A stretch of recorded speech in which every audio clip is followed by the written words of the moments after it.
Eh bien, bonsoir et bienvenue pour ce 63e numéro de Miasme, le magazine d'information de l'actualité spirituelle, mystérieuse et étrange. Ce soir, pour m'accompagner, comme chaque semaine, mon ami Silvano Trotta. Bonsoir Silvano. Salut Antoine, salut tout le monde. Alors Silvano, ce soir, nous allons avoir deux invités que tu connais, d'ailleurs je pense. Jean-Michel Raoult va revenir nous parler de ce fameux événement, tu sais, du 21 août, qui est peut-être un faux événement. En tout cas, lui, il nous donnera son avis là-dessus. Et puis, il nous parlera aussi de l'émission qu'il fera cette semaine, son atelier Jedi, je crois. Et c'est jeudi prochain. Et en deuxième partie, nous recevrons Véronique Cardrevant, qui a organisé au mois d'août le fameux salon du livre de l'inexpliqué en Bretagne. Voilà, salon où nous avons envoyé notre envoyé spécial, monsieur José Bouillon, qui a été faire un petit tournage là-bas. Et Véronique va venir nous parler de son salon et aussi de son livre, hein, comme on le lui avait promis, qui est sorti cet été. Voilà un petit peu pour nos invités. Et puis nos chroniqueurs recommencent tout doucement, hein. Il y en a qui sont encore en vacances. Donc ce soir, nous aurons Aurore qui viendra nous parler d'une nouvelle revue. Voilà. Alors, Silvano, quoi de neuf sur UAT cette semaine? Oula, c'était une semaine alors vraiment très chargée. Je la termine sur les rotules. C'était très intense entre le boulot, la rentrée, mes groupes, et puis surtout l'actualité très dense, hein. Donc on sort, on en avait déjà parlé de l'éclipse du 23 août là, avec le changement de paradigme pour certains, la fin du monde pour d'autres. Une autre fin du monde annoncée, hein, je crois le 23 septembre, je n'ai plus vraiment la date dans la tête. Mais il y a une actualité très dense aussi, donc des éruptions solaires titanesques, des séismes, des gens qui postent des images d'électricité, donc ils y voient des choses comme HAARP, alors que le phénomène a déjà été expliqué depuis très longtemps. Quand il y a des séismes, les remontées de vol de roches plasmatiques peuvent créer et engendrer ce courant électrique, hein. Ils tapent, je sais pas moi, mystérieuse lumière apparaissant lors de séisme, et puis ils vont trouver la résultante et des rapports scientifiques dessus. Il y a des ouragans, catégorie 5, il y a la Corée du Nord, donc évidemment, tu penses, les esprits s'enflamment, on voit des conspirations de toutes parts. Moi, je suis loin d'être un bisounours, tu le sais bien, mais là, on tombe dans l'excès inverse, quoi, de ce qu'on discutait l'autre jour aussi avec Rock Soccer. À force de voir des satanistes et de la conspiration partout, on va commencer franchement à faire fuir des gens qui pourraient un petit peu s'intéresser à nous, quoi. J'appelle ça une arme de désinformation massive dans le sens inverse, quoi, hein. C'est-à-dire que si j'étais de l'autre côté de la chaîne, j'utiliserais à peu près ce moyen pour nous ridiculiser. Donc calmez-vous, il n'y aura pas de fin du monde, on sera tous là le 24 septembre. Rien ne va se passer, c'est des phénomènes effectivement, avec l'activité solaire en plus qui est dense. C'est juste un épiphénomène. Il faut de temps en temps rappeler à tout le monde qu'il n'y a pas de réchauffement climatique. C'est uniquement la taxe carbone. Alors évidemment, je vais me faire traiter d'ignorant, mais il faut juste savoir que l'augmentation de température que l'on constate sur Terre, on la constate sur toutes les planètes du système solaire. Mais ça, on ne va pas vous le dire parce que sinon, on n'arrivera pas à vous prendre de la taxe carbone. Et ça rapporte des milliards, presque tous les jours, hein. Et puis, l'autre phénomène, c'est que maintenant, on a trouvé des traces de forêts tropicales, que ce soit en Arctique, que ce soit en Antarctique. La Terre a un cycle, ça va changer. On va vers un autre cycle, ça sera plutôt un mini, pour les scientifiques, hein, qui n'ont pas peur d'être larisés. On va plutôt vers de nouveau une petite période glaciaire plutôt qu'un réchauffement climatique global. Aussi, tu sais, dans les saintes écritures bibliques chrétiennes, il y a une prophétie qui décrit la fin du monde, et justement qui dit en Luc chapitre 21 verset 11, ou Matthieu chapitre 24 14, quelque chose comme ça, il y aura des tremblements de terre dans un lieu après l'autre, des pestes, des famines, il y aura des phénomènes terribles et de grands signes dans le ciel, et quand vous verrez tout ça, ça sera le début des affres, de l'angoisse, le début de la fin. Alors est-ce que c'est pas ce genre de prophéties aussi qui reviennent sur le terrain et puis qui font que les gens sont complètement flippés? Ils sont flippés. Et déjà, il faut savoir, quand il y a des tremblements de terre, tu peux trouver justement de magnifiques images hein, d'électricité dans l'air. Donc ça fait des aurores boréales puissance 10 des fois. Hein. Donc ça peut faire flipper si on ne connaît pas ce phénomène-là. Souvent, éruption solaire et géomagnétisme, c'est intimement lié. Là, on a vécu une période de chaleur, donc c'est des ouragans. Tu sais l'importance que j'accorde à la Bible, mais surtout à travers les travaux de Mauro Biglino. Donc, c'est toujours fait pour faire peur aux gens, quoi. Parce que quand les gens ont peur, ben, on descend les vibrations, et puis c'est gagné pour les archontes et la bille noire, comme dit notre ami Rock. Il faut arrêter ça. Tout se passera bien, on sera tous là, Antoine et moi, on fera une émission fin septembre, début octobre, on vous fera l'émission de Noël. Allez, réfléchissons à l'extrême, c'est la fin du monde, qu'est-ce que tu peux y faire? Toi rien, moi rien, personne rien, donc ça sert à quoi? Se suicider avant c'est un petit peu comme quand, comment il s'appelait, avait fait la blague sur l'invasion alien, là. Les gens ont sauté de la fenêtre, bah, ceux qui ont sauté de la fenêtre, c'est dommage, quoi.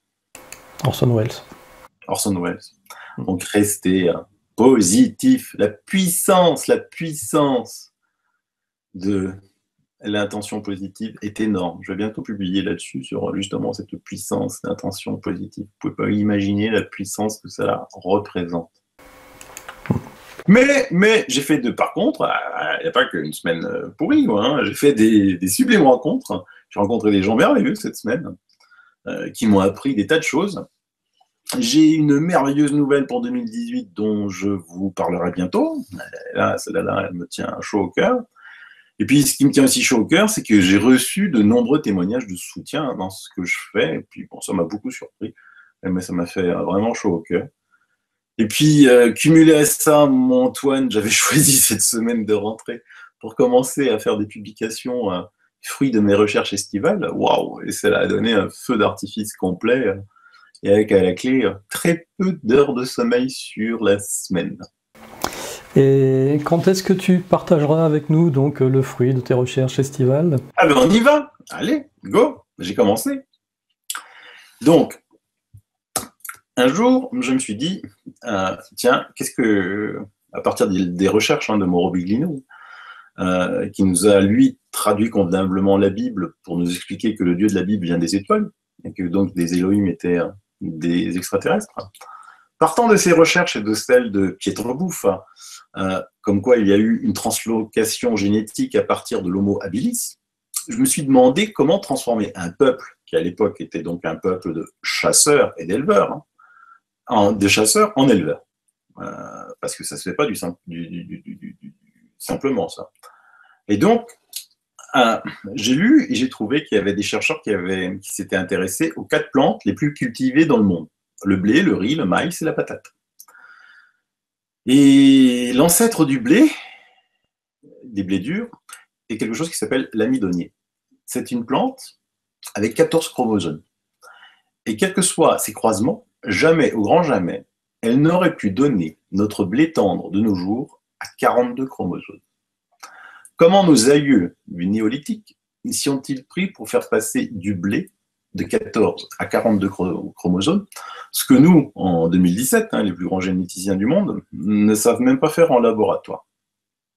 On passe au maïs. Il y a 5000 ans, le maïs était cultivé sur les hauts plateaux d'Amérique centrale. Or, il n'existe pas de maïs sauvage. Celui-ci possède 20 chromosomes. On essaye de trouver son ancêtre parmi certaines variétés de théocynte, j'ai découvert le mot, je ne le connaissais pas, qui a aussi 20 chromosomes. Le problème est que le maïs actuel ne peut survivre sans l'homme, parce qu'il ne possède ni organe de résistance, ni de mécanisme de dissémination des graines. Si tu vois un épi de maïs, il va rester maïs, il ne va pas plonger dans la terre pour pouvoir continuer à pousser. En sachant en plus que le maïs nécessite énormément d'eau. Donc chez nous, par exemple, en Alsace, il y a beaucoup de maïs, mais parce qu'on a les nappes phréatiques et ils arrosent. Sinon, ils ne poussent pas le maïs. Alors le cas de la patate douce cultivée dans les pays chauds ressemble à celui du blé. La première espèce cultivée connue est apparue en Bolivie. C'est une plante à 90 chromosomes. Or, notre pomme de terre cultivée en Europe, qui nous donne des succulentes frites, n'a que 48 chromosomes. Cela signifie que nos ancêtres avaient des connaissances supérieures à celles de nos experts en agrobiologie actuelle, encore une fois. Et le riz asiatique cultivé actuellement possède plusieurs variétés. Alors, on en a trouvé à 24, à 36, à 48 chromosomes. Et son ancêtre théorique est l'Oryza rufipogon, qui n'a lui que 24 chromosomes. Là aussi, pour passer de 24 à un nombre supérieur de chromosomes, le même problème d'incapacité de nos aïeux du néolithique persiste. Ces constats confortent Morbiglino et Pietro Buffa, et on étudiera bien d'autres sujets d'ici la rentrée. Et le cas suivant, mon cher Antoine, eh ben, c'est une théorie qui n'a jamais, je crois, été faite. Mais je peux me tromper, parce que je ne connais pas tout, évidemment. Donc, comme on a étudié le blé, le riz, le maïs et les pommes de terre, je me suis intéressé, évidemment, à la domestication des animaux. Et particulièrement aux vaches. Eh ben, lui, là, j'ai pris l'animal le plus emblématique, la vache, présente dans le monde entier, qui nous donne du lait, de la viande depuis près de 10 000 ans. Tous les scientifiques s'accordent à dire que son ancêtre est l'aurochs. Mais alors, pour nous expliquer comment un tel animal sauvage s'est transformé en bête paisible, ces mêmes scientifiques, du haut de leur diplôme, se sont mis d'accord pour ébaucher une histoire abracadabrantesque.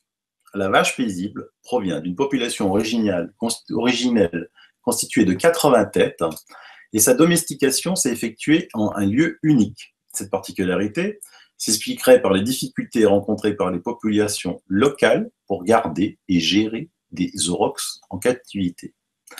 Et donc, tu peux même trouver cette explication sur Wikipédia. Donc, nos ancêtres du néolithique ont réussi le tour de force de domestiquer de puissants aurochs sauvages, à changer leur nature et à les faire produire massivement du lait, même sans avoir de veau. Enfin, je m'explique, parce que là, il y a eu une petite mésentente. Évidemment, ils font des veaux, mais je veux dire, même si le veau ne tète plus, la vache continue à produire du lait, tu vois. Voilà. Et le problème, c'est que si un veau ne tète pas, c'est-à-dire que si on ne la traite pas, la vache peut en mourir. Ça, c'est un cas unique. Aucun mammifère sur Terre, si son bébé ne tète pas, risque de mourir. Et donc, comme c'était la rentrée et que c'était le jour de la rentrée, je me suis dit, tout le monde gobe, les profs enseignent, les enfants apprennent. Puis, donc, et on passe les différences de taille notoires entre l'aurochs et la vache. Par exemple, le sabot de l'aurochs est 2 fois plus grand que la vache.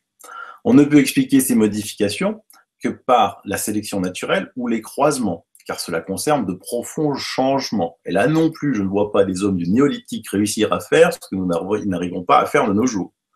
Il y a eu de sérieuses interventions sur le génome de l'aurochs pour en faire une vache. Mais alors qui?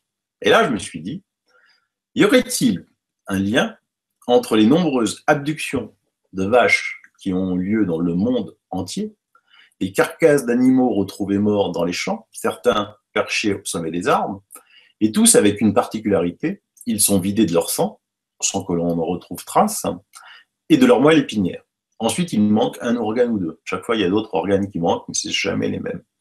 Et ils sont tous prélevés de manière chirurgicale, d'une précision que nous n'atteignons pas encore de nos jours.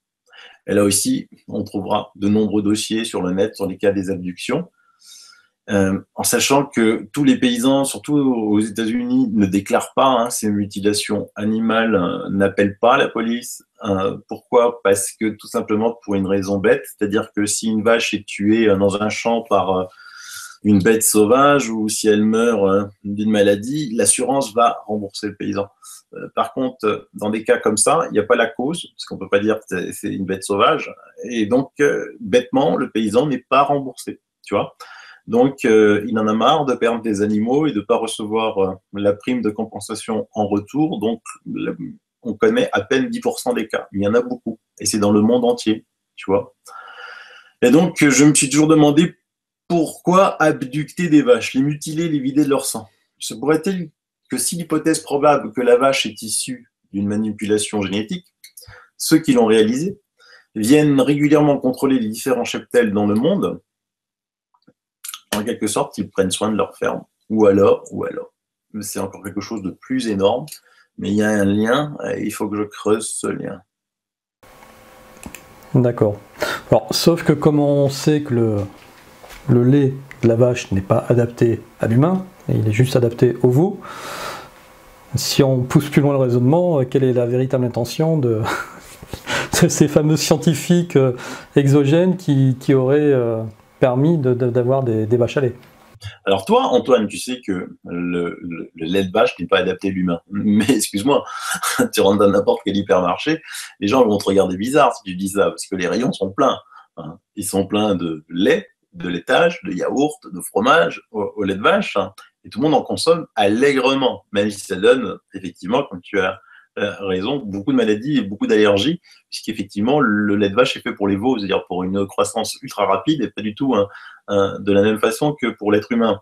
Et donc, est-ce qu'il n'y aurait pas aussi une relation de cause à effet? C'est-à-dire que le lait ferait aussi, lui, baisser comme d'autres choses, les vaccins, les médicaments, la télé stupide, les émissions crétinisantes, le taux vibratoire de l'humain. C'est pour ça que je pose la question. Voilà, il y a peut-être une raison de cause à effet.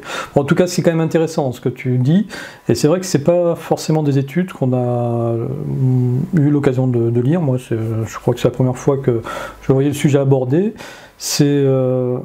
On a tendance à vouloir remonter à l'origine de l'être humain pour essayer de comprendre comment est-ce qu'il est apparu, etc. Et on se penche pas suffisamment sur justement l'origine de ces céréales. C'est vrai que là, c'est scientifique, il n'y a pas à tortiller. Comment est-ce que les céréales ont doublé leur brin d'ADN en quoi? Allez, 10 000 ans, on va dire 10 000 ans, 10 000 ans. Ouais. C'est ça? Après, c'est ça. Bon, pour la vache, pareil. Alors après, c'est toujours ouvert à discussion. Je suis persuadé que sur un laps de temps de plusieurs centaines de milliers d'années, l'évolution doit être possible, mais là aussi, on est sur un laps de 10 000 ans. Et c'est ça le problème, c'est qu'on est sur un laps de 10 000 ans, et le problème, c'est que dans ce laps de 10 000 ans, on connaît, par exemple, sur les représentations, tu vois, dans les grottes des cavernes, tu le vois bien, le rox, mais on voit pas la vache. Par contre, dans les grottes des cavernes, tu vois bien le cheval, et tu vois bien le cheval d'aujourd'hui. Là, par contre, il n'y a aucun problème. Aucun problème, c'est les mêmes. Tu vois. Et donc, il y en a qui disent oui, mais alors c'était simple, on prend des aurochs bébés et puis on les élève et on les enlevant de leurs parents et ça en fait des animaux domestiques. Ah bah oui, tiens, oui, mais qu'est-ce qui change génétiquement? C'est pas parce que tu vas élever un animal de façon domestique qu'il va changer. Je veux dire, depuis la nuit des temps, enfin depuis très longtemps, maintenant les cirques existent depuis, je sais plus, 300, 400 ans. On élève des tigres, des lions de façon domestique dans les zoos. Ils changent pas, hein. Ils changent pas. Ouais, c'est ça. Alors les cirques existent depuis beaucoup plus longtemps. Il y a toujours eu c'est vrai, tu as raison. Les Romains faisaient des... Mais voilà, en tout cas, ce qui est intéressant, c'est qu'on peut domestiquer des animaux sauvages pour en faire des bêtes de trait, par exemple, etc. Mais modifier intrinsèquement leur ADN pour en faire autre chose avec une autre utilité, ça s'appelle de la géo-ingénierie génétique. Et effectivement, on n'est pas sûr que nos ancêtres en étaient capables. Voilà. En tout cas, affaire à suivre.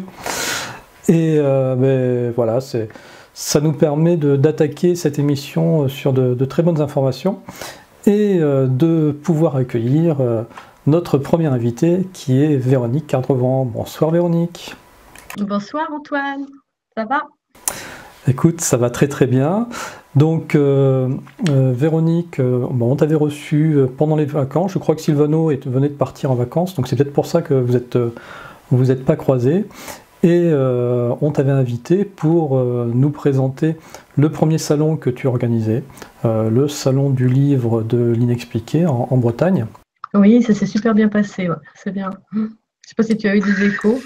Oui, donc j'ai eu des échos de ton salon parce qu'on a envoyé notre reporter de l'étrange, reporter de l'extrême, monsieur José Bouillon, qui est venu faire un petit tour chez toi, et il nous a ramené quelques images qu'on va partager de suite et voir ensemble, comme ça tu pourras nous les commenter si tu veux.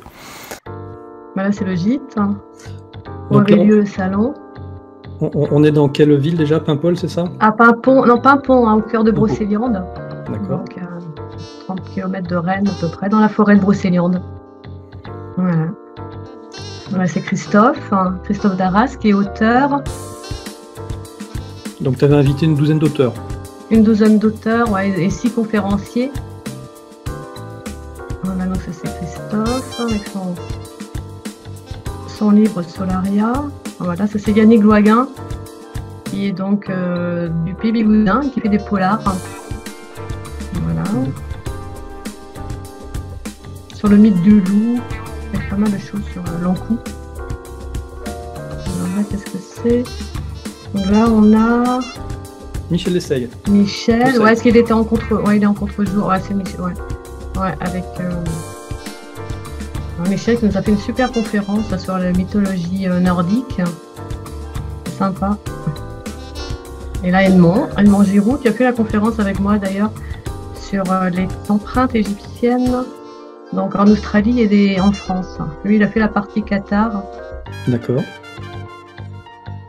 C'était super parce que les conférences, c'était complet à chaque fois. C'était complet, ouais. Tu avais 50 places, c'est ça de 60 50 places. Ouais.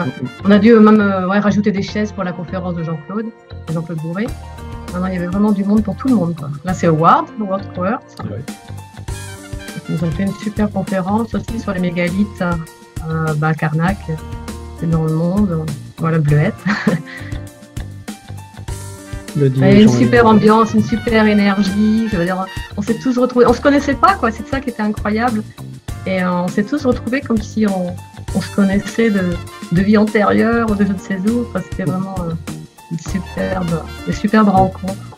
Véronique. Ouais. Et ça, c'est moi, ouais. Très élégante. Merci. Et voilà mon petit dernier livre là. Donc c'est celui qui est sorti cet été. Hein. Ouais, en juillet dernier. Les enseignements. Tu as dédicacé. Voilà.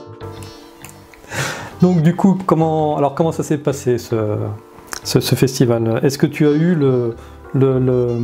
l'affluence de personnes que j'avais imaginé, parce qu'il y avait quand même beaucoup de têtes d'affiche. Bon là on n'a pas vu aussi Jean-Claude Bourré parce que... Enfin, on a eu un petit souci avec les livres de Jean-Claude, parce que Jean-Claude en fin de compte avait demandé à sa maison d'édition d'envoyer ses livres directement au gîte, et le Chronopost n'a pas mis urgent et on les a reçus le lundi au lieu du samedi.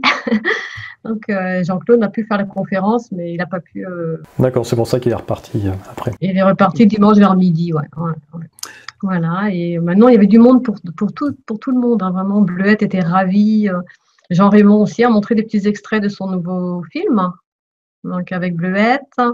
Et donc il y avait Michel, Howard, puis moi avec Edmond. Et j'ai oublié quelqu'un. Ah oui, Fabrice Bianche. Et Fabrice, en fait, on est venu seulement le samedi. Donc il m'a dit qu'il ne pouvait pas venir le dimanche. Alors c'est ça, bon, c'est un petit peu dommage en fait, parce que tout le monde n'a pas vraiment pu assister aux 2 journées, si tu veux, entières consécutives. Mais bon, ils ont fait comme ils pouvaient aussi, tu vois. C'est un peu comme Egon qui a annulé en fin de compte 2 mois avant, même pas 2 mois, 1 mois avant, je crois. Oui, 1 mois avant. Oui, bon, c'est. Ouais. Mais c'était une première, quoi. Donc il fallait quand même que ça se mette en place. Et moi, je suis ravie, quoi, parce que tout le monde était vraiment exceptionnel, quoi. Tout le monde était en forme. Il y avait un grand soleil, un grand ciel bleu. Tout le monde était lumineux. Non, c'était vraiment un week-end génial. Du coup, on a tous la question sur le bout des lèvres. Hein. Y aura-t-il un 2e salon l'année prochaine? Je ne sais pas l'année prochaine. Peut-être pas à Paimpont dans ces cas-là. Peut-être plutôt à Dinan, parce que c'est à côté de chez moi. Parce que Paimpont, c'est comme à 80 km. Donc, tu vois, il a fallu dormir sur place. Il a fallu faire les allers-retours aussi pour justement gérer la publicité. Donc, mais voilà, donc si ça se fait, ce sera plutôt vers Dinan, je pense, ou Rennes. Et puis, dans ces cas-là, je vais solliciter plein d'aides autour de moi pour... je vais pouvoir... Du coup, on t'a fait aussi venir, Véronique, par rapport donc au livre que tu as sorti cet été. C'est ton 3e ouvrage ou 4e, je ne sais plus, qui nous rappelle le titre. Les enseignements secrets. Donc, si tu nous fais un petit peu le pitch sur ton livre. En fin de compte, tu vois, je fais des voyages chamaniques et j'ai été vraiment surprise par les révélations que j'ai pu obtenir grâce à ces voyages. Alors, j'ai voulu donc comment te dire, les transmettre à travers ce livre, parce que quand je fais des voyages, donc ça va à l'aide d'un tambour. Je ne sais pas si je t'en avais parlé la dernière fois, mais quand on est à peu près une dizaine à se réunir, à chaque pleine lune, hein, du côté de Becherel, hein, et à chaque fois, donc, mais c'est vrai que j'ai fait du yoga depuis 20 ans, tu vois, je t'avais raconté, hein, j'ai plongé là-dedans comme depuis plus de 40 ans. Donc, je pars un peu comme avec mon animal totem qui est un aigle.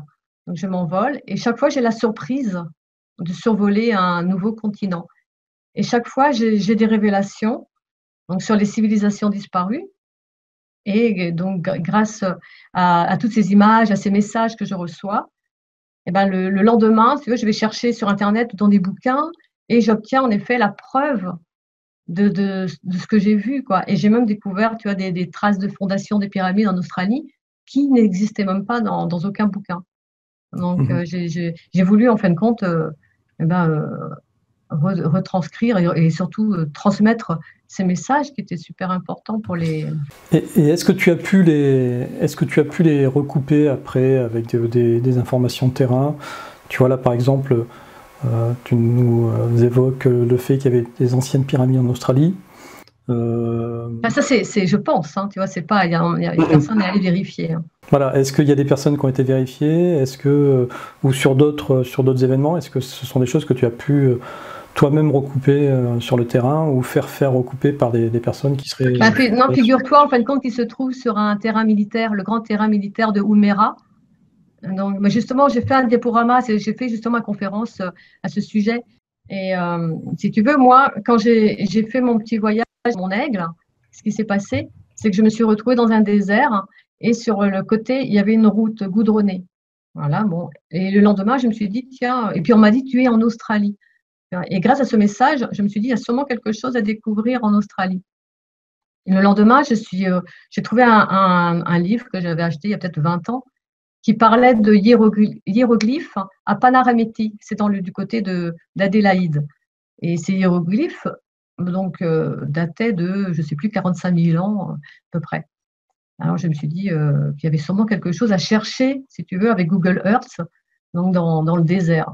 Alors j'ai pris Google Earth, j'ai commencé à fouiller un petit peu partout dans le désert, et j'ai trouvé donc ces formes. Donc au départ, c'était 3 formes carrées. On aurait dit les Khéops, Képhrènes et Mykérinos. Je me suis dit, waouh, tu vois, je me suis dit, mais c'est quand même tombé sur quelque chose de… Les formes, elles étaient comment formées par des pierres, formées par des… C'est la photo que je t'ai envoyée. On voit les 3 formes carrées, les unes à côté des autres. Exactement comme quand tu regardes les pyramides de Gizeh, donc vues du ciel. À part les pyramides de Gizeh, bon, elles sont entières. Là, on voit que c'est des fondations. On a l'impression qu'il y a comme s'il y avait une explosion nucléaire. Tu vois, ça fait… ouais, et puis tout autour, tu vois, c'est vraiment le désert. Après, j'ai continué à chercher et j'ai vu des grandes lignes. Ça faisait comme des formes oblongues. On aurait dit vraiment les lignes de Nazca. Et ensuite, j'ai trouvé une forme qui ressemble un peu à un papillon. J'ai regardé et ça ressemblait vraiment au baudrier d'Orient aussi. Mais exactement, tu vois, la forme. Alors, je me suis dit, mais ce sont vraiment des traces égyptiennes, c'est pas possible, quoi. Dans le désert australien? Oui, alors c'était dans le désert australien, donc du côté d'Adélaïde, donc au sud de l'Australie. Je suis allée 2 fois en Australie, donc je connaissais un petit peu, mais je n'avais jamais entendu parler de traces égyptiennes en Australie. Sylvano, toi, t'en as déjà entendu parler? Oui, c'est connu. Les glyphes égyptiens en Australie sont… Les glyphes, oui, les glyphes, mais pas les traces des fondations, quoi. Tu vois, c'est ça. Et après, donc, en cherchant, eh ben, j'ai retrouvé les fameux glyphes dont tu parles. Donc, et la fameuse pyramide de Gympé qui aurait existé, mais du côté de Cairns, tu vois. Et après, j'ai trouvé aussi un cromlech, donc du côté ça s'appelle le Wurdiwang, c'est du côté de Melbourne. Et plus je cherchais, plus je trouvais en effet, tu vois, ce que tu dis, oui, il y avait vraiment des traces égyptiennes qui existaient donc en Australie, mais pas ces fameuses… je te dis, ces fameuses fondations, ces 3 fondations, cette phase de baudrier d'Orion, ça, je les ai trouvées nulle part, tu vois, ailleurs. Ok, très bien. Bah, écoute, pour ceux qui seraient intéressés, donc, eh bien, on va les renvoyer sur ton livre pour avoir toutes ces infos-là. On le trouve sur Amazon, ton livre? Bientôt, ouais. Ouais, bientôt. Pour l'instant, il faut me contacter directement par email, tu vois. Mais c'est vrai que l'Australie, c'est juste un petit chapitre, hein, parce que je parle de tous les continents, je parle surtout de la Bretagne aussi, parce que les corrélations entre justement les sites en Bretagne, les crânes allongés, la trépanation, enfin tout ce que j'ai pu retrouver, donc que j'ai pu regrouper. Véronique, par contre, tu as été physiquement en Roumanie, à Bouchegui. Alors, qu'est-ce que tu as senti là-bas? Des super énergies. Ah ouais, c'est super. Le Sphinx, justement, non, j'ai même retrouvé, enfin, je ne sais pas maintenant s'il avait été retrouvé, dans un musée de Buzo, un crâne allongé. Et derrière, il y a aussi la trace, j'ai remarqué, donc la trace d'une trépanation. Donc, je me suis dit que ça. Parce que ce qui est intéressant aussi dans mon bouquin, tu vois, c'est que. Parce que là, je parlais que de l'Australie, mais l'Australie, c'est vraiment que, je ne sais même pas, une dizaine de pages dans le bouquin. C'est que du côté de chez moi, dans le Pays Bigoudin, moi je viens du Pays Bigoudin, dans le Finistère, il y a un site que personne ne connaît, enfin, qui est vraiment peu connu, hein, où ils ont trouvé 10 000 squelettes, hein, donc qui dateraient du néolithique. Et 10 000 squelettes, donc, et moi, personne ne connaît au Pays Bigoudin. Je parle à tout le monde, quoi, il y a ça à Plomeur, mais non, personne ne connaît. Et parce que tout a été enseveli depuis. Et c'est des recherches qui ont eu lieu dans les années, je sais pas, 60. Et il y a 25 traces de trépanation aussi, tu vois. Donc j'ai fait des recherches sur tous les crânes trépanés qu'on avait pu retrouver dans le monde. Tu vois, donc aux îles Canaries. Et chaque fois, on retrouve, quand on fait le lien, on va retrouver les cheveux roux, on va retrouver les yeux bleus, les crânes trépanés. Tu vois, donc je fais le lien avec la Bretagne et tous les signes mystérieux de la planète. C'est surtout ça, un petit peu, si tu veux, le fil conducteur de mon livre. Il y a les voyages chamaniques, tu vois, qui m'ont fait découvrir pas mal de choses. Et après, ben, tu as le lien avec les sites mystérieux de Bretagne qui parlent de géants, qui parlent de trépanation, de Sirius, et avec tous les mêmes sites qu'on retrouve dans le monde. Ouais, j'ai trouvé ça sympa de faire une petite enquête et de chaque fois trouver une petite pièce à rajouter au puzzle, quoi. Je trouvais ça chouette. Mais en Roumanie, Bousseli, tu n'as pas pu t'en approcher? Ou c'était fermé? Tu as vu des militaires ou rien du tout? Ah bah, tu veux, Busteni, en fin de compte, non, bah, c'est l'endroit où il y a le Sphinx, c'est la même montagne. D'accord. Donc j'ai regardé, j'ai vu la montagne, mais j'ai pas pu aller dans les souterrains, j'ai pas pu aller. J'ai demandé aux gens, est-ce qu'ils connaissaient, est-ce qu'il y avait des tunnels, est-ce qu'il y avait des. J'ai posé les questions aux gens, mais non, les gens me disent, bah non, il y a rien, il y a rien. Mais alors qu'on sait qu'à Bucarest, par exemple, déjà il y a les souterrains, parce qu'il y a le fameux souterrain qui relie le fameux palais de Ceausescu. Et en fait, il est relié à des autres ministères. Ça, je l'ai su en interrogeant les gens à Bucarest. Il y avait il y a plein de souterrains sous Bucarest. Mais quand j'ai voulu savoir, donc, comme tu dis, à Busteni, j'ai posé des petites questions. Est-ce qu'il y a des ovnis? Est-ce qu'il y a des souterrains et tout? On m'a dit non, non, non. Alors qu'il y en aurait peut-être un qui irait jusqu'à Sealo. Donc, ce serait quand même, je ne sais plus, je crois que c'est à 5 heures de route en voiture. C'est moins de 500 km. Mais j'ai posé des questions, ouais, mais non, j'ai pas pu y aller, j'ai pas pu aller dans les souterrains, rien du tout. Et comme tu étais au mois de Sialo, est-ce que tu as vu la pyramide holographique à Sialo? Non, parce que figure-toi que j'ai fait un peu la fainéante. Il fallait se lever à 3 heures du matin. Alors, j'ai demandé à mon guide là-haut, j'ai dit, est-ce que ça vaut le coup d'y aller ou pas? Alors, je me suis dit, bah, je vais y aller peut-être vers 9 heures du matin, alors qu'il faut y aller à 3 heures du matin pour voir le lever du soleil. Et la veille, j'ai rencontré un garde forestier quand j'étais dans la forêt. Et puis il m'a dit, je me suis renseigné, demain il y aura des nuages, il ne fera pas beau, donc c'est pas la peine d'y aller. Alors du coup, je ne suis pas allée. Et j'ai entendu dire que, je ne sais pas maintenant s'il y a eu vraiment si les gens ont vu quelque chose, mais moi je suis allée le lendemain, donc j'ai monté la montagne, mais c'était 9 heures, hein, donc il n'y avait plus de pyramide holographique.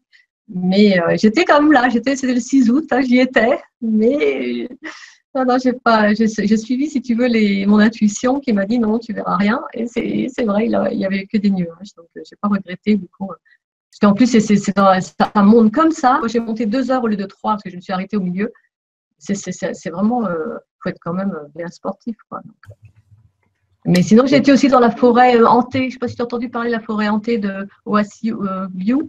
Là c'était impressionnant. Tu avais tous les arbres qui étaient couchés. Là, tu ressentais vraiment les énergies. Et j'ai rencontré le maire, en plus, le maire du village qui était à côté.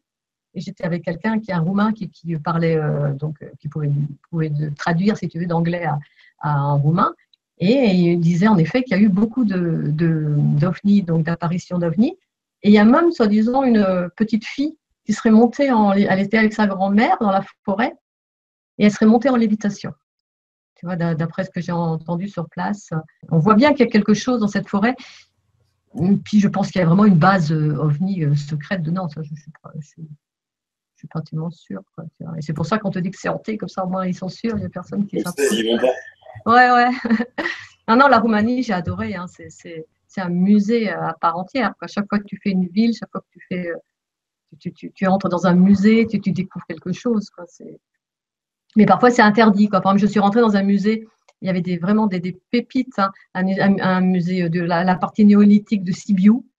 Et j'ai commencé à sortir mon appareil photo et on m'a sauté dessus. On m'a dit, Tata, tu ne prends aucune photo.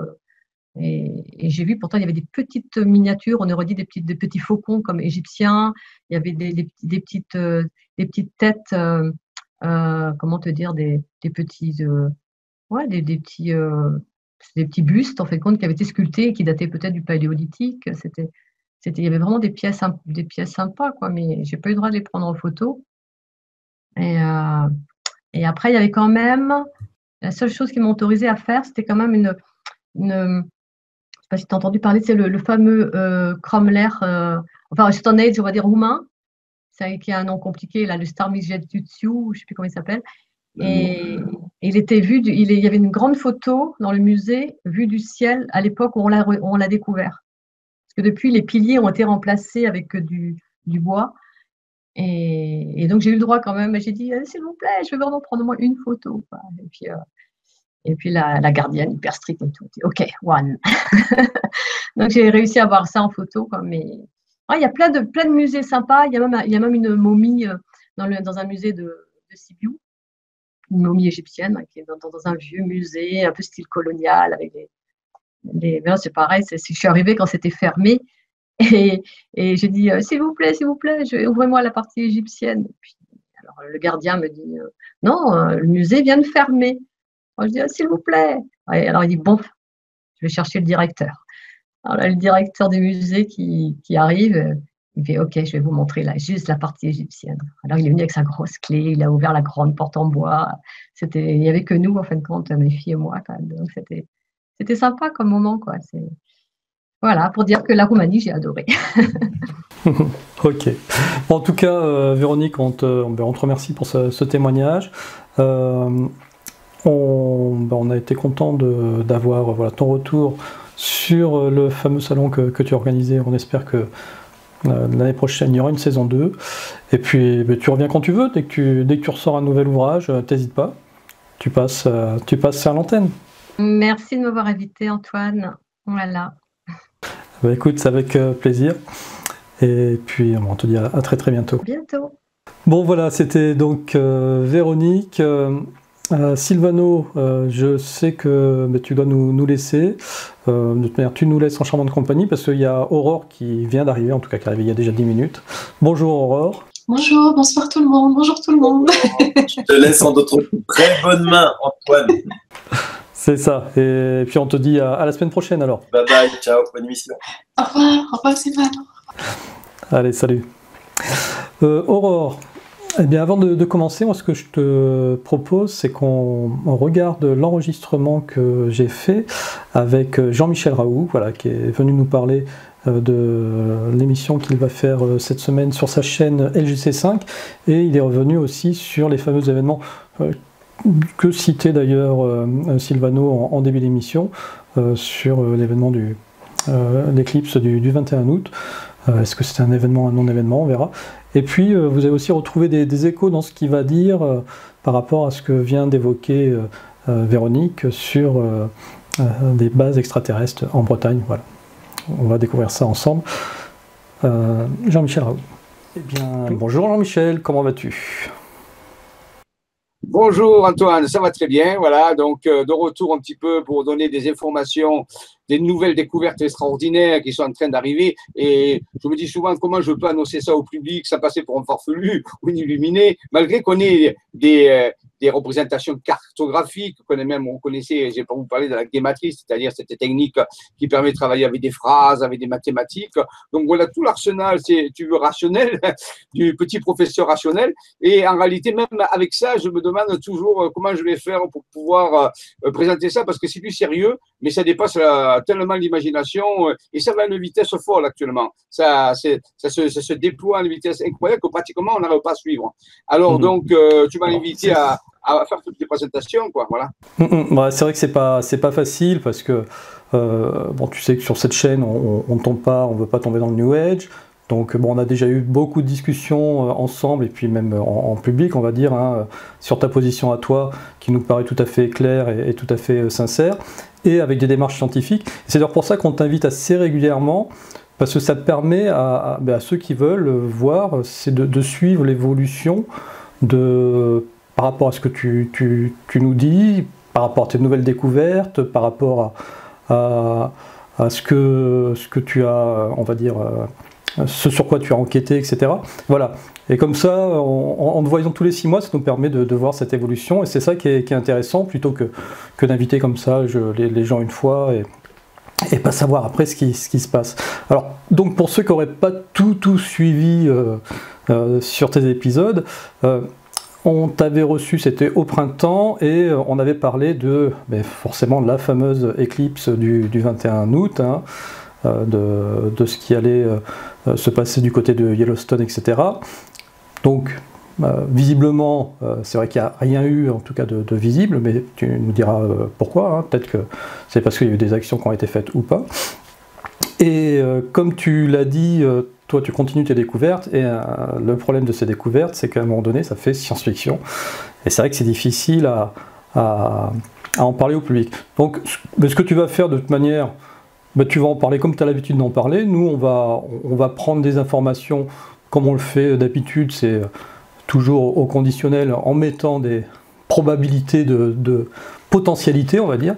Et puis après, ça sera à chacun de faire son travail de recherche, de recoupement, etc. pour avancer sur les sujets. Tout à fait, Antoine. C'est une très bonne démarche, toujours preuve de discernement. C'est pour ça que je présente ça sous forme de mythologie ancienne ou moderne, puisqu'il peut exister des mythologies modernes, et chacun pourra faire son opinion donc par rapport à tout ça. Mais par contre, les documents que nous avons sont intouchables, c'est-à-dire qu'en réalité, on ne peut pas les remettre en question. Par contre, on peut remettre en question l'interprétation, bien sûr, ou certains témoignages, c'est ce qui est normal, mais les documents sont mathématiques, sont scientifiques, et ils sont indéboulonnables, donc c'est grâce à ça, c'est parce que j'ai ces documents que je peux en parler, sinon je n'en parlerai tout simplement pas. Et bien donc, oui, par rapport à cette éclipse donc, du 21 août 2017, où j'ai appris ensuite qu'il y a eu des méditations mondiales, il y a des gens qui se sont mobilisés. Alors, les gens ont dit, il ne s'est rien passé. Ben non, c'est pas qu'il ne s'est rien passé. Il faut savoir que même la NASA a surveillé le magma du Yellowstone, envoyé des avions spéciaux. Ils ont découvert des poches de carbone en fusion sous le Yellowstone qui bout. Il y a eu quelques séismes. Donc, en réalité, tout le but, c'était que, justement, il n'y ait pas d'éruption de ce supervolcan qui est surveillé, qui est un point le plus surveillé de la planète actuellement. Et donc, par contre, beaucoup de gens se sont mobilisés. On a eu donc 2 cartes, une dans l'Aude et une ici en Provence, où c'était clairement marqué dessus 21 août 2017 et ça parlait de cette éclipse. Donc, je pourrais peut-être les montrer tout à l'heure si tu veux. Et donc, nous avons entrepris, vous le savez, une action à partir du 21 décembre 2016. On a choisi 7 lieux sacrés, 7 lieux d'énergie en France, et nous avons choisi des dates, et nous avons donné des rendez-vous à des personnes pour faire un travail vibratoire, de géologie, vibratoire d'équilibre planétaire, cosmotellurique. Et je suis très heureux parce que beaucoup de gens se sont mobilisés. Il y a eu 7 endroits, 7 lieux et 7 dates où nous sommes allés. Et le dernier, ça a été le 21 août, bien sûr, 2017, où nous sommes allés dans le massif de la Sainte-Baume à un lieu-dit qui s'appelle Paradis. Alors, c'est au bout de la chaîne de la Sainte-Bonne. C'est pas l'endroit où il y a la grotte de Marie-Madeleine, où tout le monde connaît. Mais c'est vraiment, il y a 3 heures de marche quand même. C'était assez ardu, hein, c'était assez physique. Hein. Et là, il y avait, tiens-toi bien, plusieurs dizaines de personnes. Alors ça, c'était incroyable. J'ai été surpris par le nombre de personnes qui s'est mobilisées. Tous des gens vraiment. Et là, on a présenté nos travaux, bien sûr. On a pu faire un travail de géobiologie, on peut dire des énergies pour toujours, on peut dire, équilibrer l'énergie planétaire cosmotellurique, si tu veux, à ce niveau-là, avec des outils qu'il faut. Et un ami à moi, après ce travail, a fait une photographie dans le ciel. Et là, j'ai regardé la photo et on voit, moi, un disque était au-dessus de nous. Je l'ai travaillé un petit peu parce qu'il s'est pixelisé, parce qu'il était très loin. Et j'ai travaillé avec un logiciel de photo qui permet de dépixeliser. Et tu vois très bien la forme du disque qui est à peu près, je sais pas, presque 1000 mètres de distance dans le ciel. Et c'est pratiquement systématique maintenant. À tous les endroits où on a fait des opérations sur le terrain avec des personnes, on prend des photos et il y a souvent, je dirais presque tout le temps, une manifestation. Parfois, ce sont des disques métalliques. Alors, c'est pas des drones, bien sûr, hein, c'est pas la planète Vénus, vous comprenez. Avec ces trucs-là, c'est fini. On sait très bien faire la différence. Et donc, ça, il y avait ces manifestations. Alors, c'est qui nous encourage, bien sûr. Et bien, vous avez vu quand même que, et récemment, 2 ouragans de force importante ont touché les États-Unis. Et mon ami Alain Ballas, qui est un ingénieur, hein, qui est à la retraite, a étudié tout ça avant ces ouragans, et il avait prédit que, d'après l'étude scientifique de l'impact que peut avoir l'homme de la Lune sur un endroit sismique, en réalité, il m'avait dit, écoute Jean-Michel, je pense qu'il va y avoir une réaction au niveau de la latitude de Bimini, du triangle des Bermudes et des colonnes d'Hercule, c'est-à-dire Gibraltar. Il m'a dit, normalement, ça devrait bouger là. Et si vous regardez le trajet de l'ouragan, vous allez voir, qu'est-ce qu'il a fait? Exactement ce qu'on sera. Un ouragan de force 5, je crois qu'il y en a eu 2. Je n'ai pas trop suivi les actuels. 2, coup sur coup, c'est quand même incroyable. Et donc, est-ce que c'est une réponse? Les anciens savaient ça, donc c'est une réponse. Alors, le Houston n'a pas explosé, c'était le but. Beaucoup de gens sont investis, on a eu des résultats incroyables, mais il y a eu une modification climatique incroyable qui s'est déroulée tout juste après, on peut dire, voilà. Donc, cette opération. Maintenant, est-ce que les gens diront c'est lié ou pas? Pour nous, dans les études qu'on a fait antérieures à celle-là, ils montrent bien qu'il y a un lien entre des mouvements de masse atmosphérique et parfois des éclipses totales. Donc, voilà. Maintenant, prions, continuons à faire que les séismes ne s'enclenchent pas, mais pour essayer, ça va bien. Alors, donc, voilà pour ce qui est de ça. Donc, un travail très, très, très soutenu. On est même allé dans l'ordre pour travailler. On a travaillé sur différents endroits, sur des points stratégiques.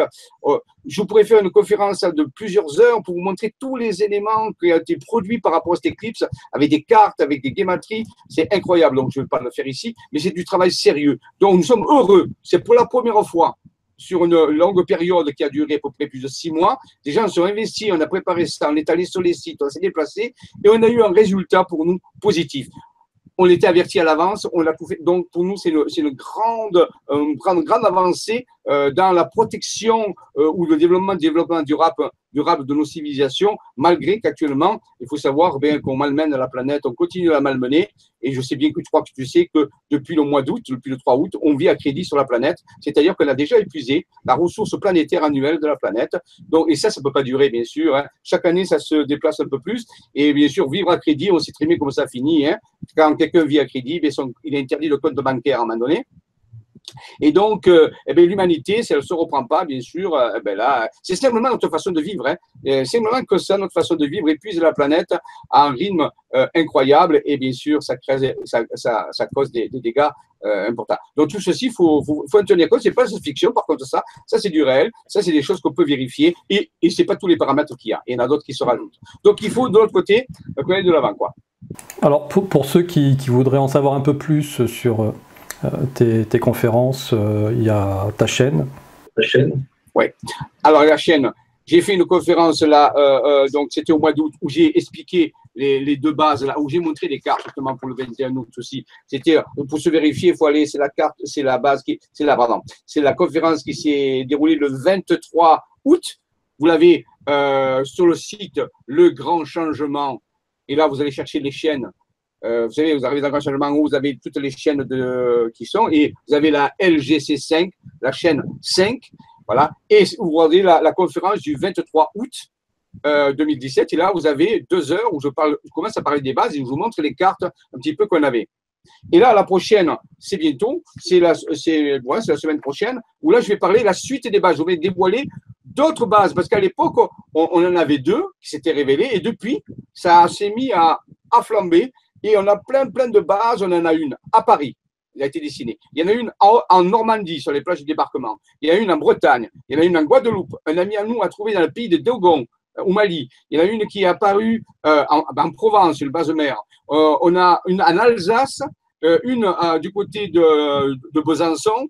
On en a actuellement 8 avec d'autres productions à côté. 8 bases qui sont mis à sortir et de personnes différentes. Hein. Ce pas les mêmes personnes qui ont dessiné ça et des personnes qui dessinent jamais des choses comme ça. Donc, c'est en train d'accélérer à une vitesse incroyable.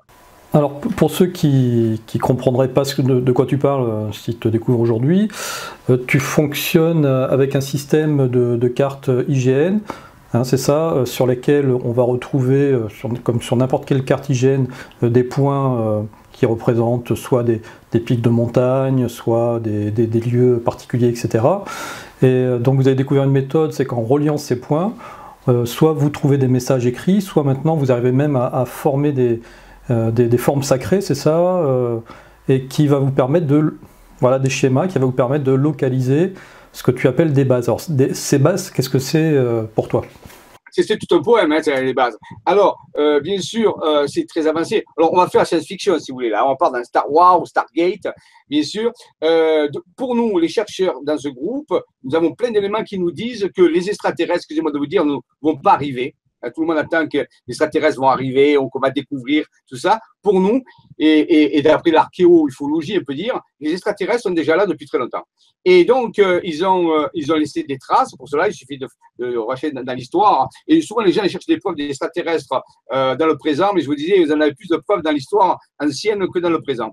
Et donc, ils se sont implantés sur la planète, mais bien sûr dans ce que j'appelle des bases ou des structures, mais légèrement décalées de nos dimensions dans lesquelles nous vivons, justement pour échapper à toute invasion ou à toute voilà, on pourrait dire découverte fortuite. Et donc, ils sont légèrement décalés dans le temps. Et donc, c'est-à-dire qu'ils sont là, ils peuvent percevoir les choses, mais nous, on ne peut pas les percevoir.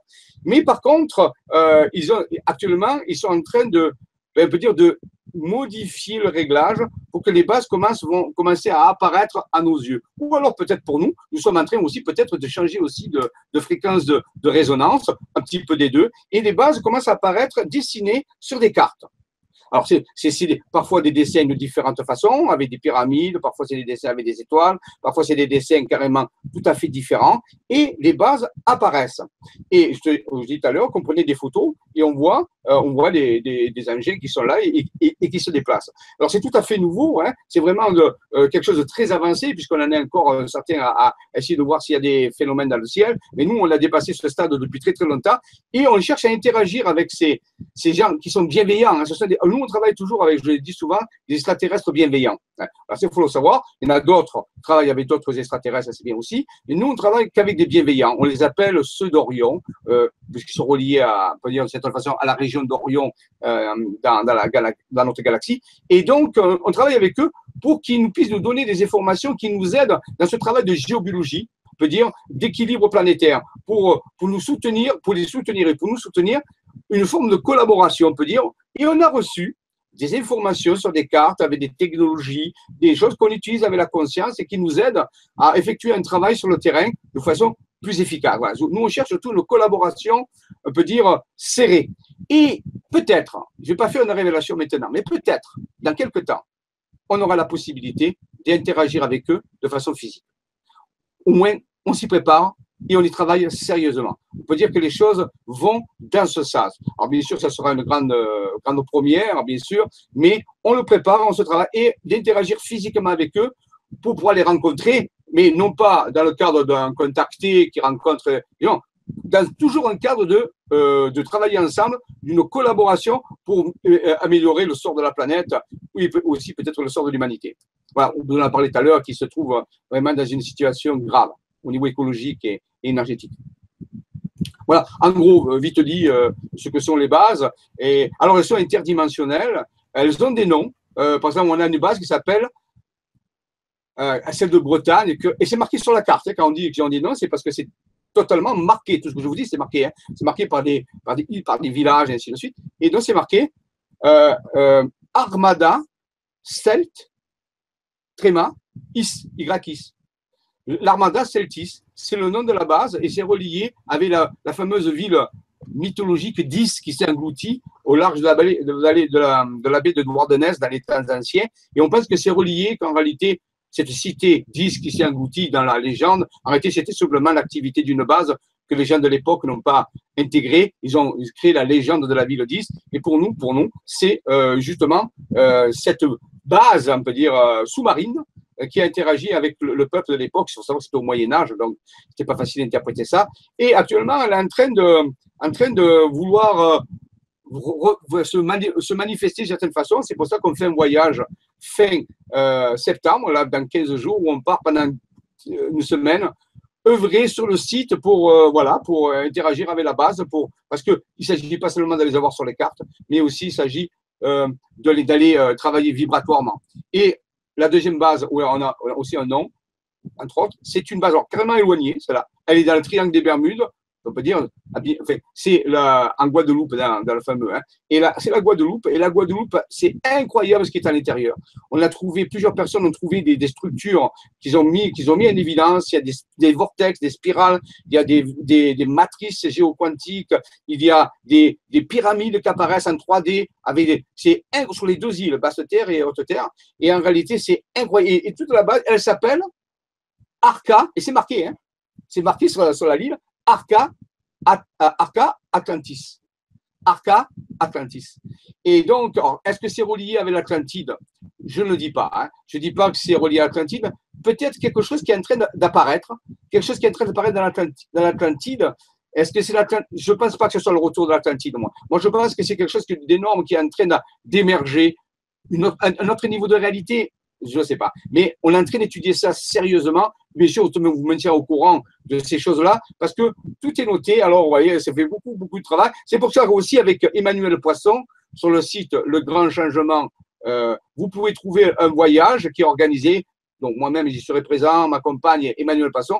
On part en décembre, le 2 décembre, on part passer 12 jours en Guadeloupe pour activer ces vortex, pour activer la base. Donc, c'est un voyage qui est prévu dans le Grand Changement, à la rubrique voyage, Grand Changement. Vous pouvez y participer. C'est un nombre limité de places, il n'y a que 16 places. Donc, les gens qui veulent vraiment participer à une aventure extraordinaire, dans ces découvertes de ces bases, qui est unique, hein, c'est des choses qui ne sont jamais faites, eh bien, vous pouvez peut-être, pourquoi pas, y participer si vous dépêchez, parce que je sais que déjà, il y a pas mal de personnes qui sont inscrites.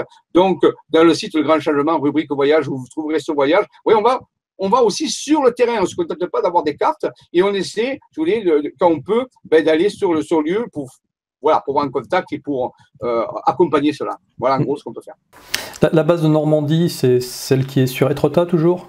Ou c'en est une autre? Alors, elle avait été définie sur Étretat, mais en réalité, c'est beaucoup plus étendu. C'est-à-dire que nous avons eu déjà des contacts à Étretat et d'ici, ça fait 6 mois, j'y suis retourné faire des séminaires là-bas. Et quand je vais à Étretat. Et là, un jour, on était tous les trois avec ma compagne, une personne qui habite là-bas, qui s'appelle Bernadette, et moi-même. On a fait une méditation, fait un petit travail vibratoire à une chapelle. Et bien, après la méditation, Bernadette a pris des photos.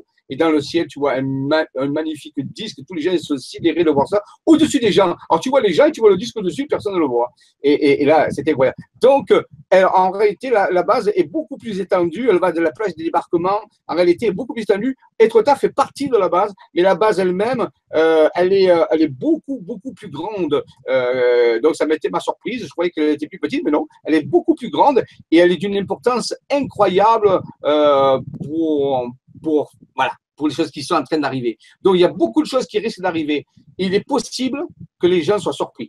C'est-à-dire qu'en réalité, nous espérons qu'on nous laisse du temps. Nous espérons d'avoir du temps pour pas être… Mais si ça continue à l'allure que là, où ça va, ça veut dire que les choses sont très près. Donc, j'espère que ça va se calmer, peut-être, pour nous laisser un peu plus de temps de souffler, mais que l'humanité puisse aussi se préparer, parce que ça va être assez brusque, les révélations. Les révélations vont être brusques et imparables et démontrables à 100%. Il faut que l'humanité commence à envisager que c'est beaucoup plus avancé qu'est-ce qu'elle peut croire ou voir actuellement autour d'elle. Voilà, c'est ça un petit peu les informations que nous recevons. Et c'est toujours positif. Hein. Il n'y a rien pour nous de négatif. C'est vers une amélioration, vers une transformation.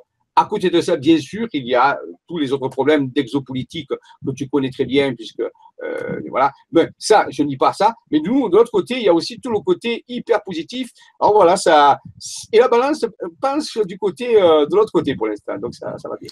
C'est moi où j'ai l'impression que ces bases, elles sont essentiellement, on va dire, sur les côtes. À côté de plans d'eau, bon, à part celle de Paris, mais là, la Bretagne, la Normandie, la Guadeloupe. Oui, et le Var, parce qu'on a une du côté de Lavandou, donc tout ça que tu as dit. Oui, c'est vrai que majoritairement, actuellement, les bases sont près de l'eau. Alors, c'est vrai que je dis souvent des bases sous-marines. Bon, c'est pas forcément sous-marin, mais quelque part, oui, il y a une relation avec l'eau très importante. Donc, ça va être un élément qui doit jouer un rapport avec certaines formes de bases, parce qu'on ne connaît pas encore les fonctions de ces bases. On en devine quelques-unes. Bon, j'en parlerai dans la conférence où je vais donner, mais on n'a pas encore toutes les données. On fait comme ça, on fait ce qu'on appelle on compile des données brutes pour l'instant. On va sur le site et on essaie d'avoir une image un peu synthétique de l'ensemble du mouvement. Qu'est-ce que ça cache?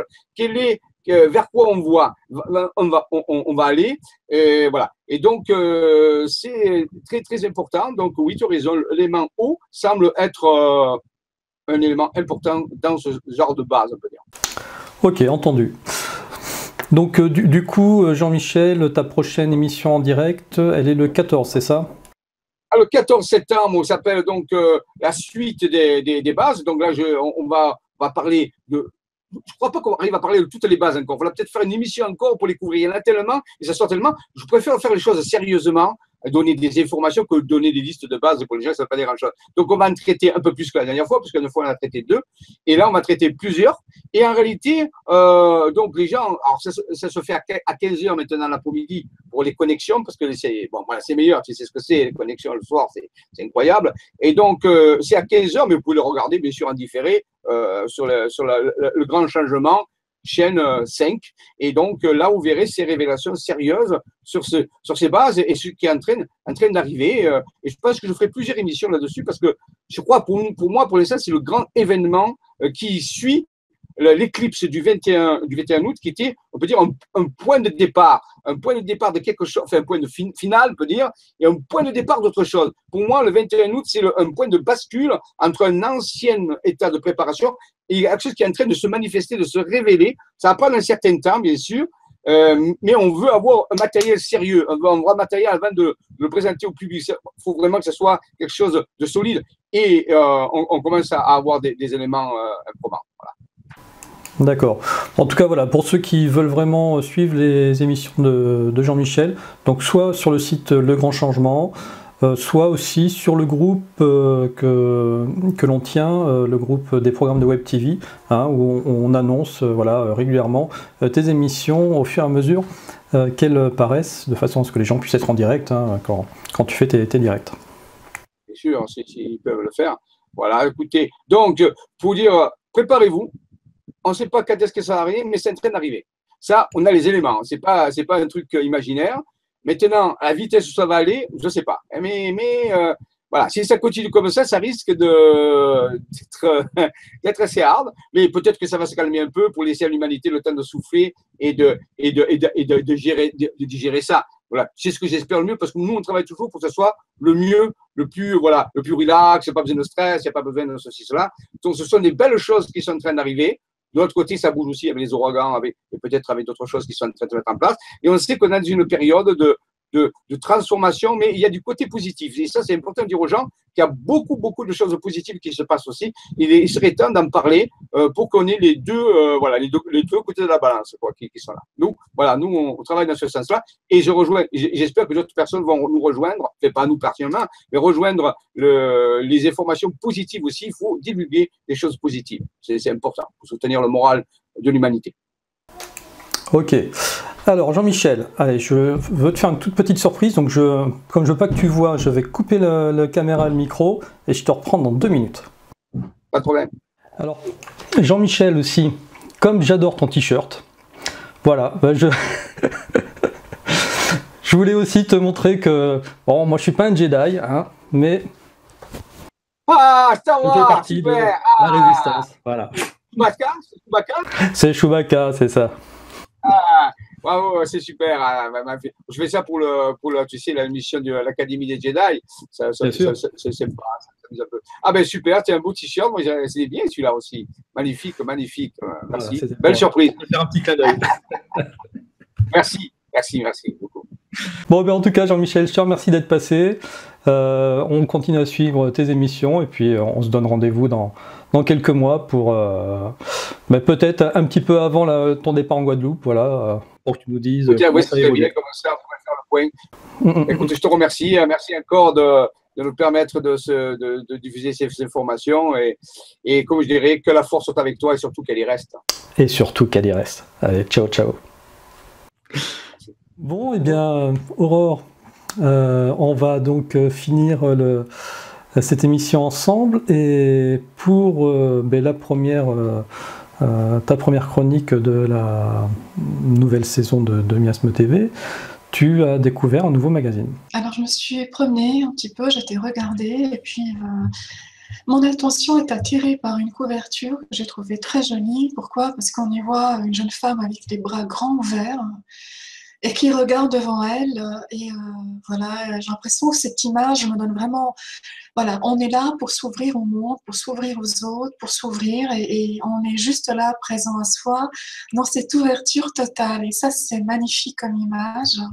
Et ça tombe bien parce que ce magazine s'appelle Open Mind, ouvrez l'esprit, ou gardez l'esprit ouvert. Exactement. Et ouvrez-vous à la vie. Donc, c'est un magazine pour se reconnecter, se relier, s'écouter. C'est un premier C'est un premier numéro nouveau en plus, puisqu'il vient de sortir, donc de août et septembre 2017. Un prix vraiment qui est à 5,95 € pour 2 mois. Et en plus, dans ce magazine, on y découvre énormément de sujets très intéressants. Et c'est vrai que personnellement, après, ça ne tient qu'à moi. Moi, j'ai beaucoup de plaisir à prendre ce magazine et à regarder, voilà, sujet par sujet, et puis revenir après pour un autre sujet. Parce que je trouve que c'est tellement bien fait, c'est tellement complet, ça nous fait tellement réfléchir, ça nous permet justement d'aller un petit peu nous poser certaines questions, que justement, c'est pas le but de lire en une seule traite, mais de le prendre et de temps à autre d'y revenir. Voilà, dès qu'on a un petit moment, dès qu'on veut se détendre, se relaxer, une petite pause, voilà, un petit café, un petit thé, peu importe. Ou, voilà, on peut très bien le lire en prenant le métro, le tram, le bus, si on s'assied sur un banc, sa pause déjeuner. Tout est possible et ça permet justement de faire ça. Donc, effectivement, on y trouve au niveau du sommaire, la connexion à soi, la connexion à son corps, se reconnecter à son environnement, à la nature et aux animaux. Donc on va pour chaque partie avoir des sujets très différents les uns des autres. Donc c'est très riche. C'est pour ça que je dis c'est un moment pour soi, mais aussi on prend le temps de le découvrir page après page. Voilà en tout cas ce que j'ai envie de dire déjà pour l'introduire ce magazine. Antoine. Ok. Alors, moi, il y a un article qui m'a intéressé dans ce magazine. Ça s'appelle « Apprendre à développer son intuition ».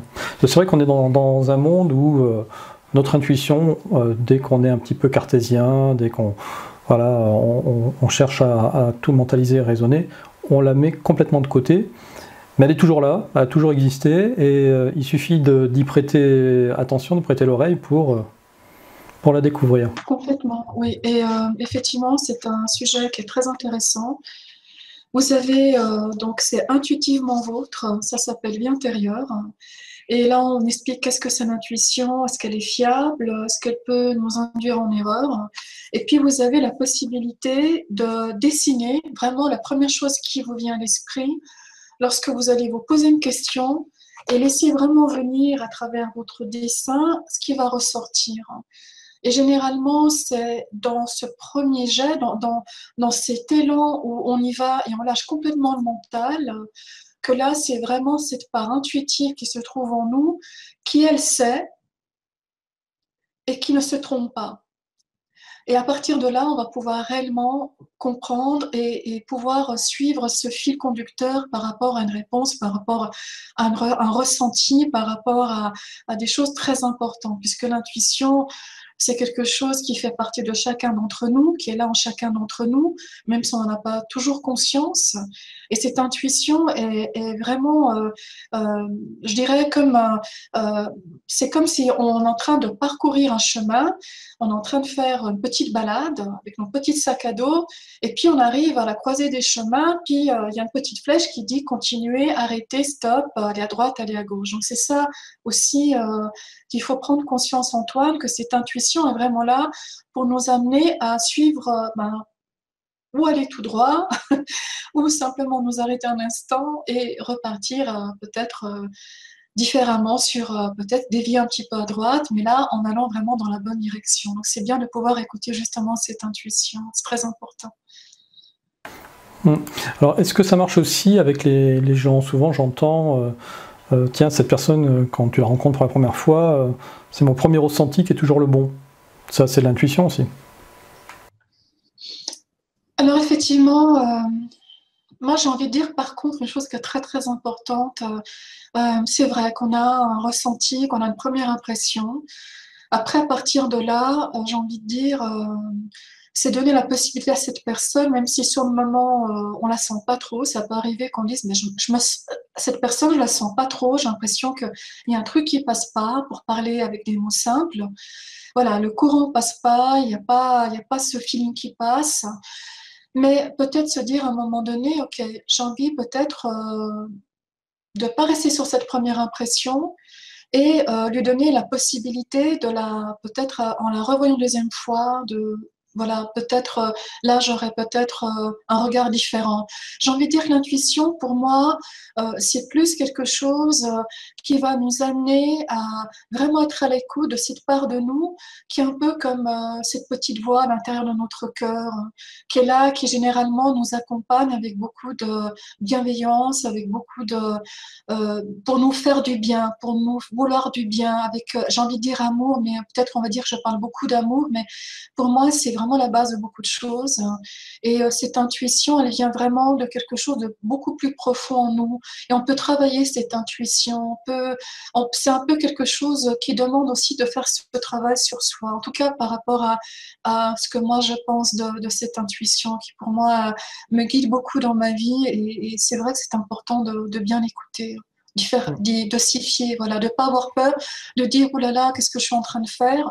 Même si parfois ça peut nous amener peut-être vers des chemins un petit peu inconnus. Et voilà, pas toujours nous dire je te donne toutes les réponses aujourd'hui.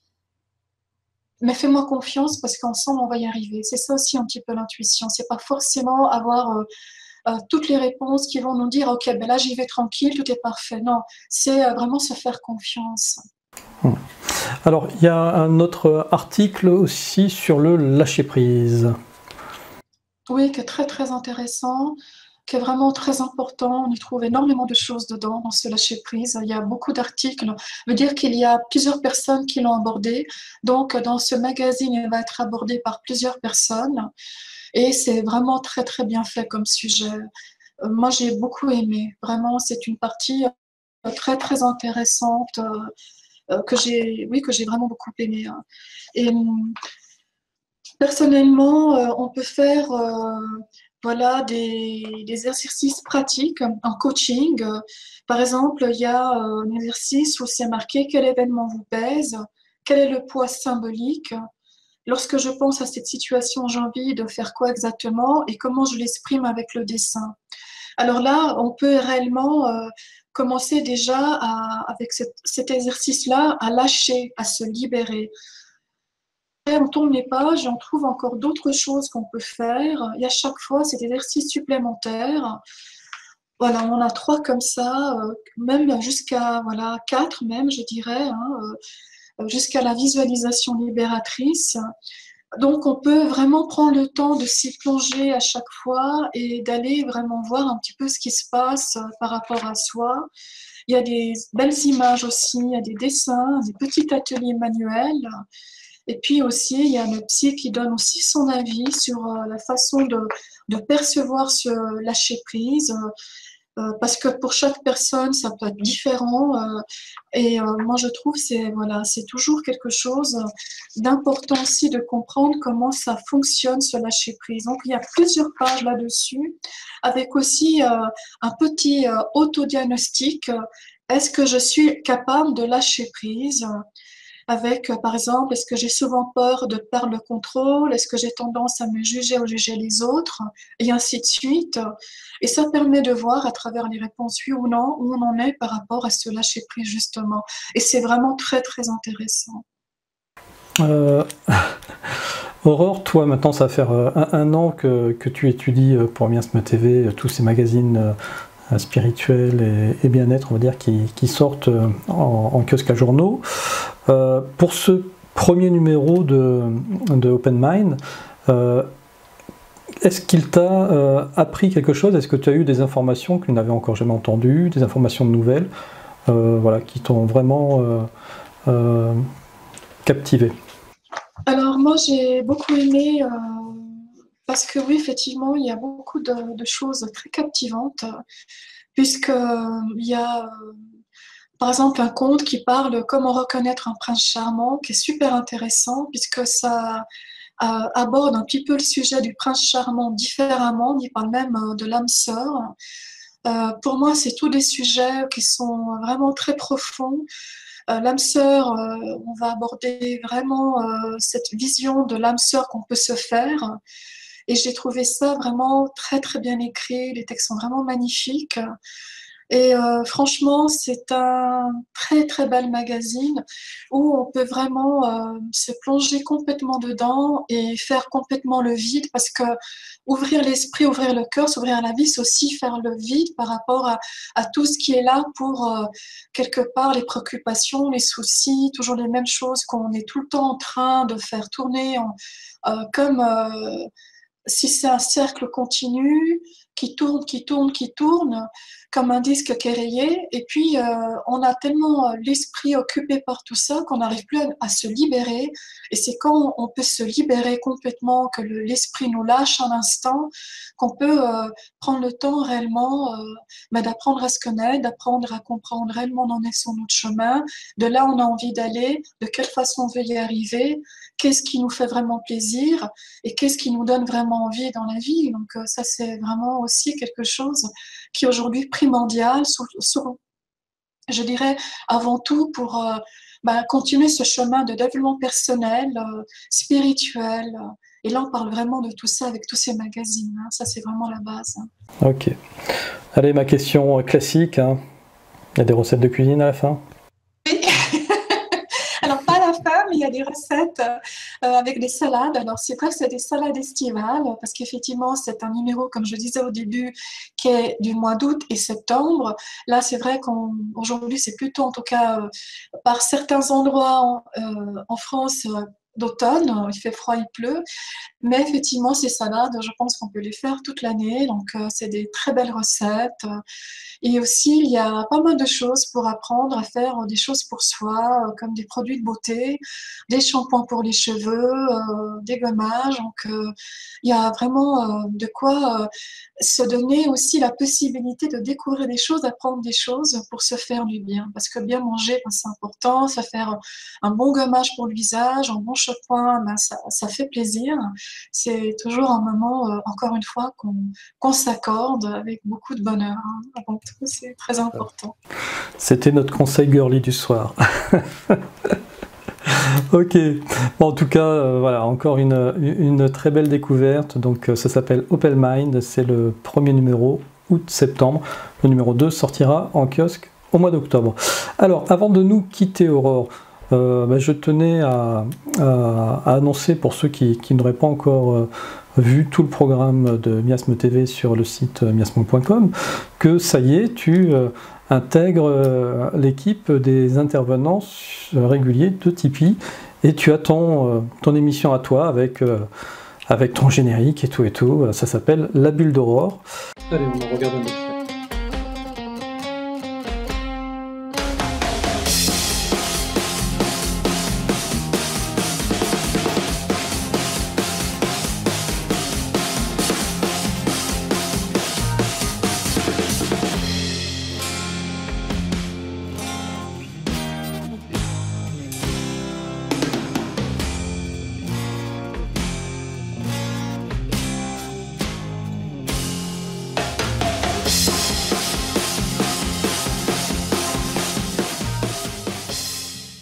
C'est sorti ce week-end.